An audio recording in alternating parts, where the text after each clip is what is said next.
Zoran Murati që dëgjote prapavi dhe tash po i përgjigjet. Konstituive ku megjithatë deputetët e Kuvendit Republikës Kosovës dështuan që të konstituojnë Kuvendin, pra që të votojnë për kryesinë e Kuvendit në mënyrë që të hapet rruga për formimin e institucioneve tjera siç është qeveria në këtë rast. Ka disa kundërthënie, disa paradokse në lidhje me sjelljen e deputetëve të opozitës. Disa po dëgjuam deputetin Bajrami që tha se duhet marrëveshje politike, duhet konsenzus, mirë po 2 minuta më herët, po e njëjta tha që ata nuk janë që të bëjnë marrëveshje të tillë dhe s'kan marrë pjesë as në takimin konsultativ.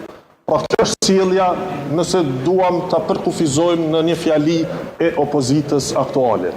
Do të thonë janë totalisht të pa interesuar që të konstituojnë të Kuvendin, janë të pa interesuar që të zhbllokojnë procesin, përkundrazi, pra edhe bllokojnë, por edhe nuk duan të hapin rrugë që të tjerat të zhbllokojnë. Do të thonë me votën e tyre kundër, ata po e pamundsojnë konstituimin e Kuvendit. Duhet ta qartësojmë edhe një gjë. Të gjithë pajtohemi që qeveria duhet të formohet nga shumica parlamentare. Sepse këtë e kërkon kushtetuta dhe nuk mund të qeverisë në një skenar teorik, do të mund të qeverisin të gjithë, mirë po praktika e ka treguar që zakonisht fituesi i zgjedhjeve merr partner koalicioni nëse ka nevojë, e bën shumicën e nevojshme prej 61 deputetëve, që është minimumi kushtetues, dhe vazhdon qeverisin. Tek konstituimi i Kuvendit është pluralizëm demokratik.